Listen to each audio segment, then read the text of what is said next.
신용회복위원회라는 단체를 금융기관들이 결코 만들지 않았어요. 이들이 만든 시점은 첫 파산 신청자가 발생한 다음에 한 5년 후.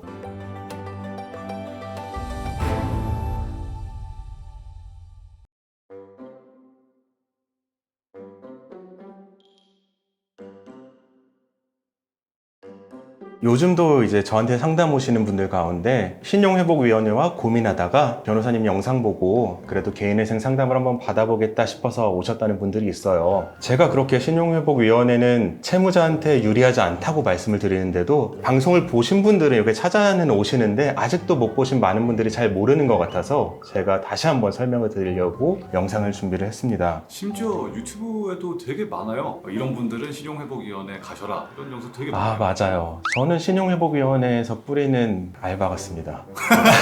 거긴 돈이 많아요.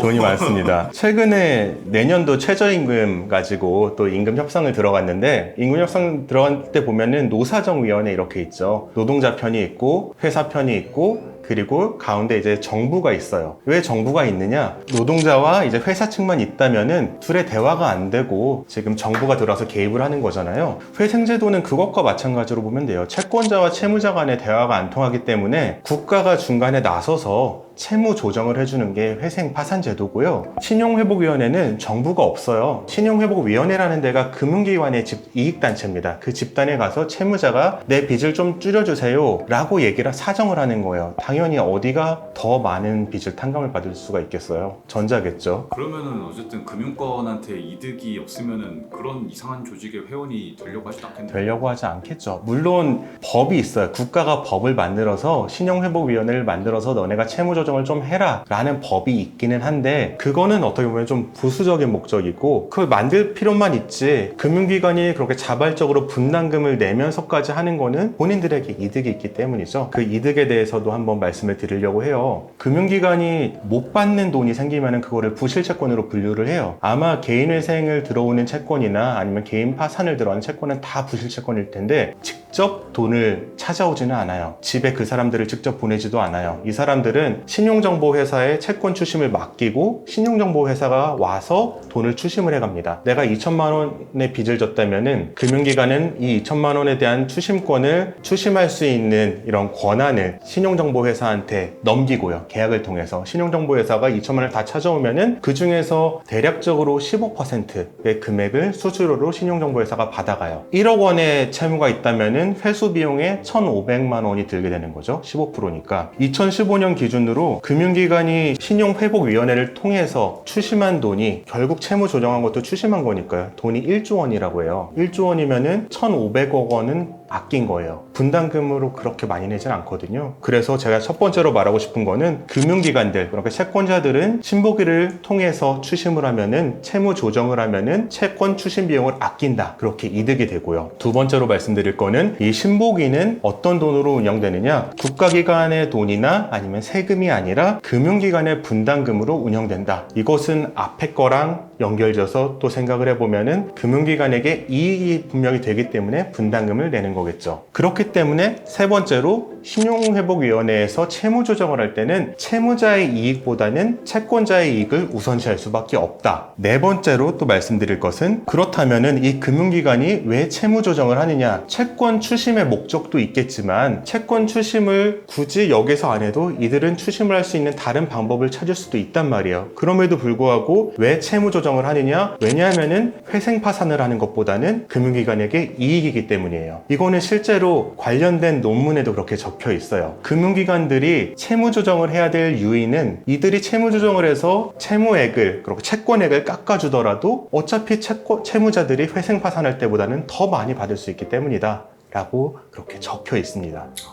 이게 다 엄청난 이해관계가 있는 거예요. 네, 이해관계가 있으니까. 개인 회생이라는 이 쥐구멍으로 들어가기 전에 이렇게 샥 해서. 네, 예, 맞아요. 그쪽으로 가기 전에 어떻게든 막아보려는 거죠. 그거는 역사적으로도 나타나는데, 마지막으로 말씀드리고 싶은 게, 회생파산 제도가 우리나라에서 자리 잡지 못했다면은 신용회복위원회 워크아웃도 없었을 거예요. 이걸 뭘 통해서 볼 수 있냐면은, 우리나라의 개인회생 제도는 2004년, 파산 제도는 1960년대부터 있었는데 파산 신청자는 1997년에 처음 나왔어요. 이 신용회복위원회라는 단체의 원형 규정은 2002년에 처음 생겼습니다. 만약에 이 회생파산 제도가 활용이 안 됐다면은 신용회복위원회가 생겼을까요? 저는 안 생겼을 것 같아요. 그들은 채무자들의 이익을 고려한다면 정부가 수립된 이후로 지금까지 엄청난 채무자들이 빚으로 인해서 자살도 하고 신용 불량도 되고 뭐 도망쳐서도 살고 이랬는데 신용회복위원회라는 단체를 금융기관들이 결코 만들지 않았어요. 이들이 만든 시점은 첫 파산 신청자가 발생한 다음에 한 5년 후 어느 정도 제도가 자리 잡아 가니까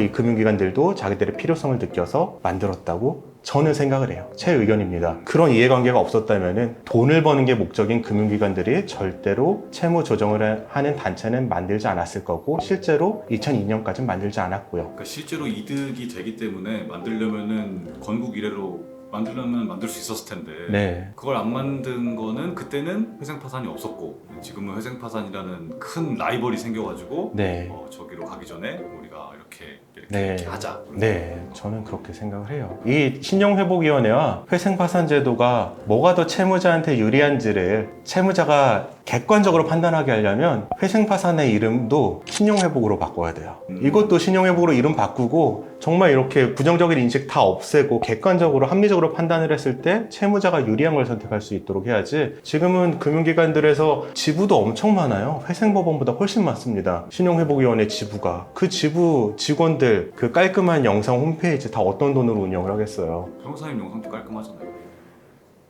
저는 지부가 하나밖에 없고 예, 그거야 워낙 감독님과 PD님이 잘 만들어주셔서 그런 거고요. 참 신용회복위원회는 그 말을 잘 만들어요. 참 자기들은 비도덕적이지 않고 자기들과 하는 거는 도덕적 해이도 없고 도덕적인 거고 빚을 갚는 거고 회생파산으로 가면 빚을 못 갚는 거다라고 하는데 맞는 말이에요. 왜냐하면 신용회복위원회 가면은 채권자들과 협의를 해서 빚을 결국 다 갚는 거예요. 그러니까 맞는 말인데 채무자한테 정작 뭐가 이익이 되겠느냐는 거죠. 변호사님이 열심히 이렇게 힘을 기울이셔가지고 좀 이렇게 제안을 해보셔야겠네요. 신용회복 정부 버전, 신용회복 은행 버전 이렇게 나뉘어야 된다. 그렇죠. 법원 신용회복. 네. 그러니까 지금 공적 채무조정, 사적 채무조정 이렇게 구분이 되더라고요. 사적 신용회복, 공적 신용회복. 이거 좋은 것 같네요. 괜찮은 것 같아요. 네. 뭔가 사적이 좀 더 무서워 보이네요. 네, 그렇죠.